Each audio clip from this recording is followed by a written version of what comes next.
السلام علیکم۔ آج کی کہانی کا آغاز کرتی ہوں۔ فیصل آباد کے ریاضی کے استاد کی 3 بیویاں تھیں مگر امن سے رہتی۔ پھر اچانک ایک دن دیکھا دوسری بیوی تیسری والی کے ساتھ۔ کہانی: میرے گھر میں 12 بچے تھے، 5 لڑکیاں 7 بچے۔ پہلے 4 لڑکے تھے، بعد میں کبھی لڑکی کبھی لڑکا۔ گھر میں سب سے بڑا لڑکا تھا۔ میرے 6 ماہ بعد دوسرا بھائی پیدا ہوا۔ آپ سوچ رہے ہوں گے کہ 6 ماہ بعد دوسرا بیٹا ہونا کیسے ممکن ہے؟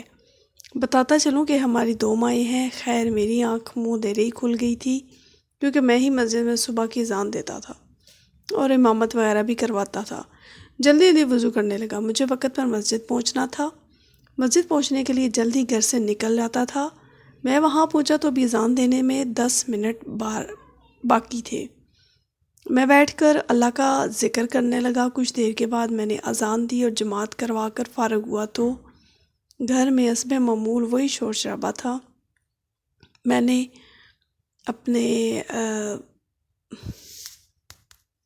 کچھ دیر کے بعد اذان دی اور جماعت کروا کر فارغ ہوا تو گھر واپسی کی راہ لی، مگر سچ پوچھی اس وقت گھر جانے کا دل نہیں کر رہا تھا۔ میں گھر پہنچا تو حسب معمول وہی شور شرابہ تھا۔ میں نے اپنے کانوں پر ہاتھ رکھ لیے۔ میرے والد نے 2 شادیاں کر رکھی تھی۔ میں نے ان کی طرف دیکھ کر عہد کر رکھا تھا کہ میں ہرگز شادی نہیں کروں گا۔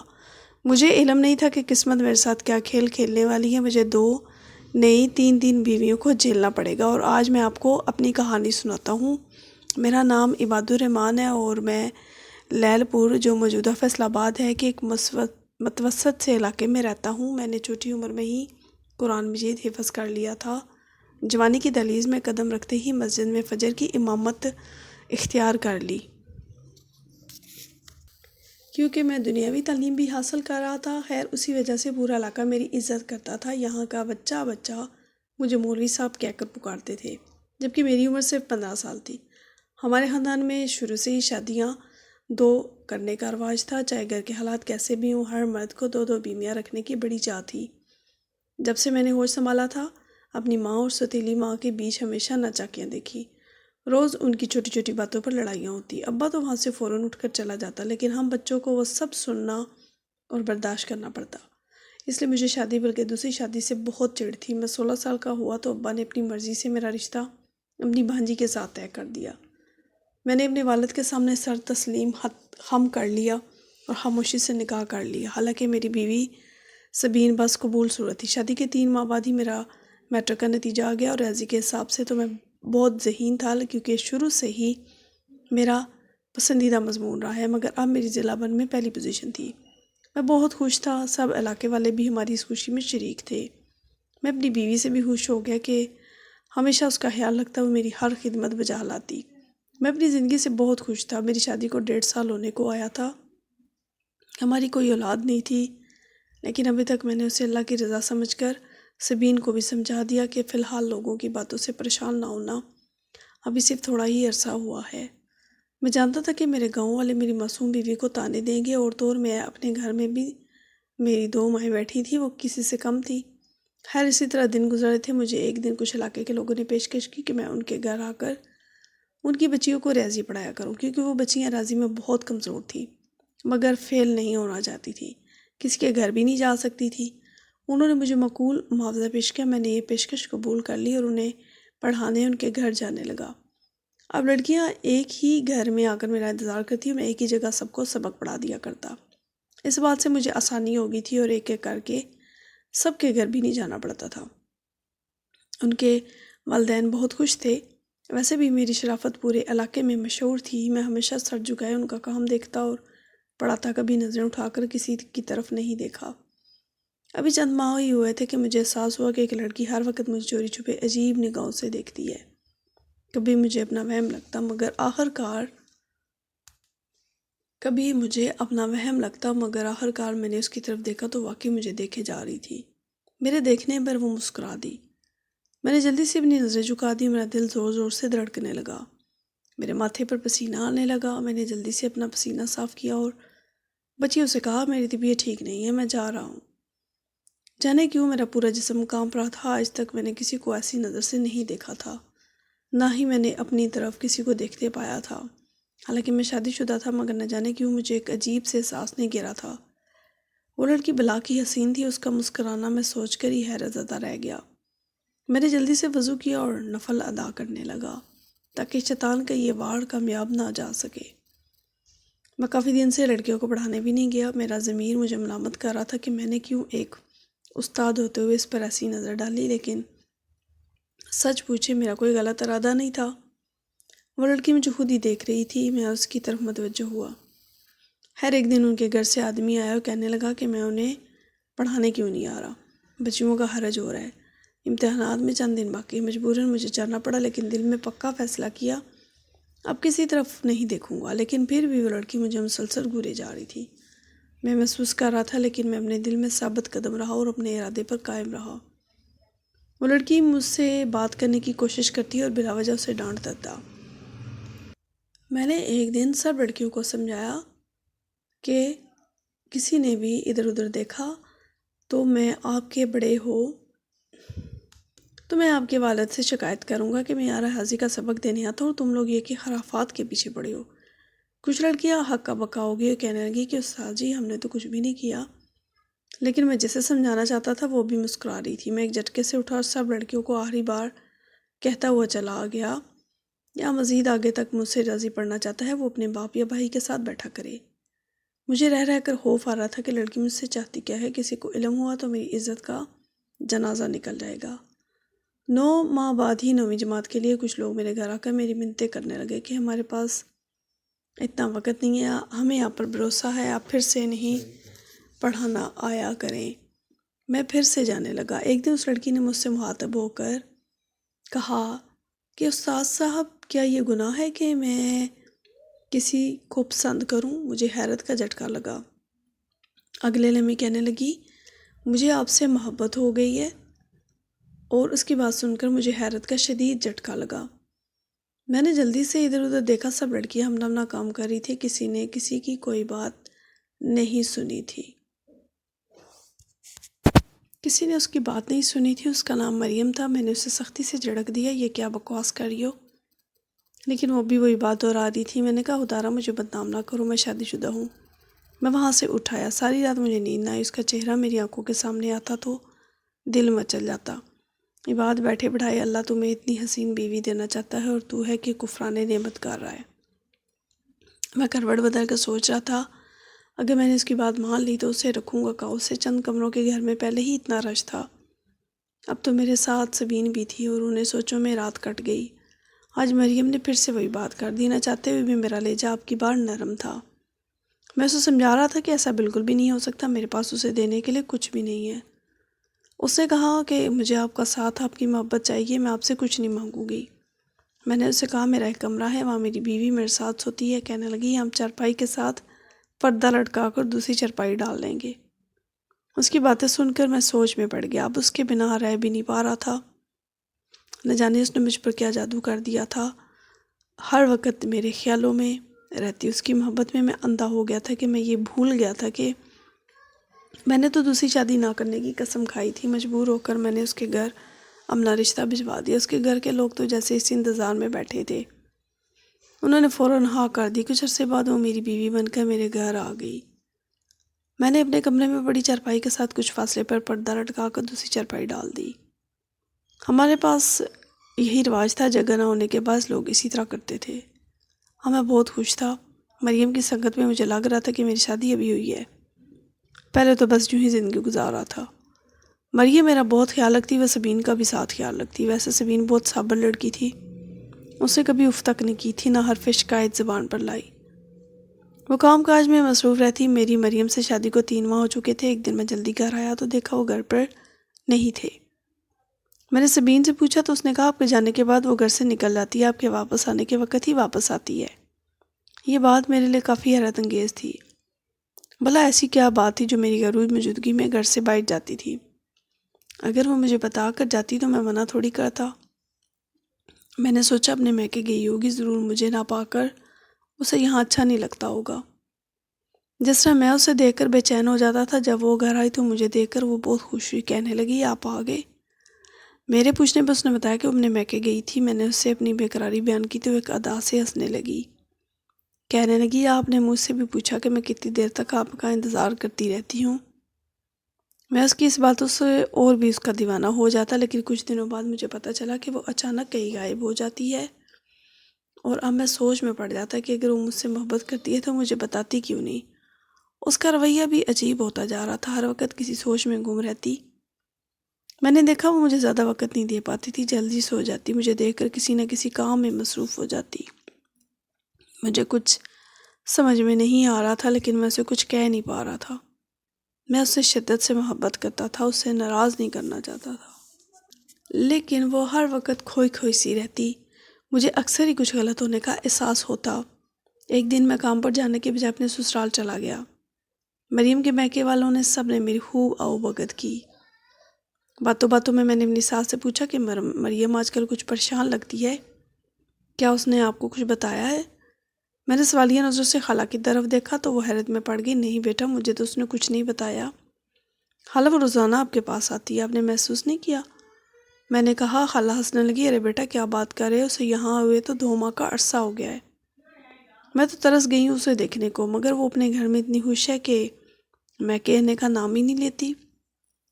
خالہ کی باتیں تھی یا پھر پگھلا ہوا سیسا؟ مجھے اپنے کانوں پر اعتبار نہیں آ رہا تھا۔ اگر وہ میکے نہیں جاتی ہے تو کہاں جاتی ہے؟ مجھے اپنی سانسیں بند ہوتی محسوس ہوئی، سر چکرانے لگا۔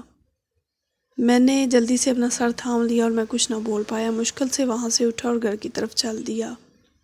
میرے پیر من کے ہو رہے تھے، ایک ایسا کھیل کھیل رہی تھی میرے ساتھ کہ محبت کا جھانسا بھی دیتی اور محبت میں خیانت بھی کرتی۔ اگر وہ کچھ غلط نہیں کر رہی تھی تو اس نے مجھ سے جھوٹ کیوں بولا؟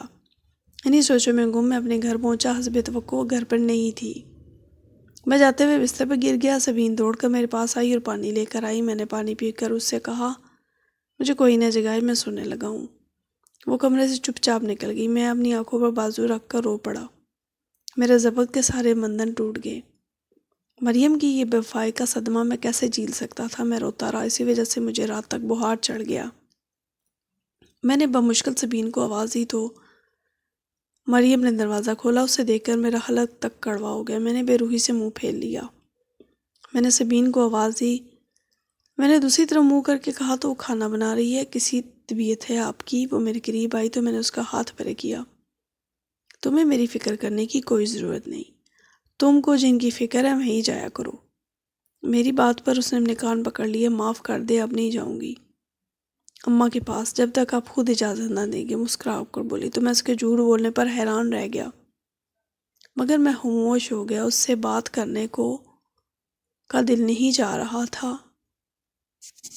دوسرے دن میں نے اسے کہا کہ تم جا سکتی ہو، میں کہ میں ناراض نہیں ہوں، میں کام کرنے کے لیے نکل آیا۔ اصل میں آج مجھے معلوم کرنا تھا کہ وہ کہاں جاتی ہے، لیکن مجھ سے غلطی ہو گئی۔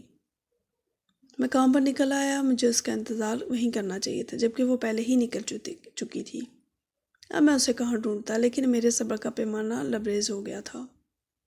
میں اس کے میکے گیا، اس کی ماں سے پوچھا کہ آپ کی لاڈلی بیٹی کہاں گئی ہے، وہ یہاں تو نہیں آئی۔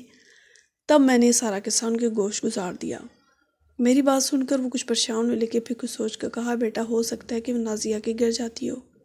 کون نازیہ؟ میں نے پوچھا تو انہوں نے بتایا کہ میری بھتیجی اس کی بہت پکی سہیلی ہے، اس کے بنا وہ ایک پل بھی نہیں رہ پاتی، شاید تمہیں کہہ نہیں پاتی ہے، اس لیے میکے کا بہانہ کرتی ہے۔ میں اس کے بھائی کے ساتھ نازیہ کے گھر پہنچا تو وہ سین میں اس کے ساتھ بیٹھی باتوں میں مصروف تھی۔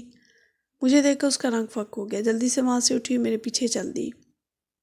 گھر پر پہنچ کر پوچھا کہ یہ کیا چکر ہے، مجھے اندھیرے میں کیوں رکھا؟ وہ میرے قدموں میں گر کر رونے لگی۔ میں نے اسے ٹھوکر ماری، غم و غصے سے میری حالت غیر ہو گئی۔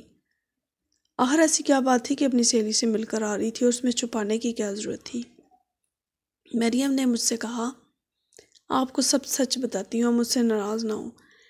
اس کے بعد تو جو اس نے بتایا وہ سن کر میرے سر پر جیسے آسمان آ گرا۔ بھلا ایک عورت ایسی بات کیسے کر سکتی ہے؟ مریم نے مجھے بتایا کہ نازیہ اس کے بچپن کی سہیلی تھی، وہ دونوں ایک دوسرے سے بے انتہا محبت کرتی تھی، ان دونوں کی دوستی بے مثال تھی، یہاں تک کہ وہ ایک دوسرے سے دور رہنے کا تصور بھی نہیں کر سکتی تھی۔ ان دونوں نے فیصلہ کیا تھا کہ وہ دونوں ایک ہی آدمی سے شادی کریں گی۔ اس وقت تو بات آئی گئی ہو گئی، پھر مریم کو مجھ سے محبت ہو گئی اور ہماری شادی ہو گئی، لیکن وہ اس کے بنا نہیں رہ پا رہی تھی، اس لیے مجھے بنا بتائے اس کے پاس جانے لگی۔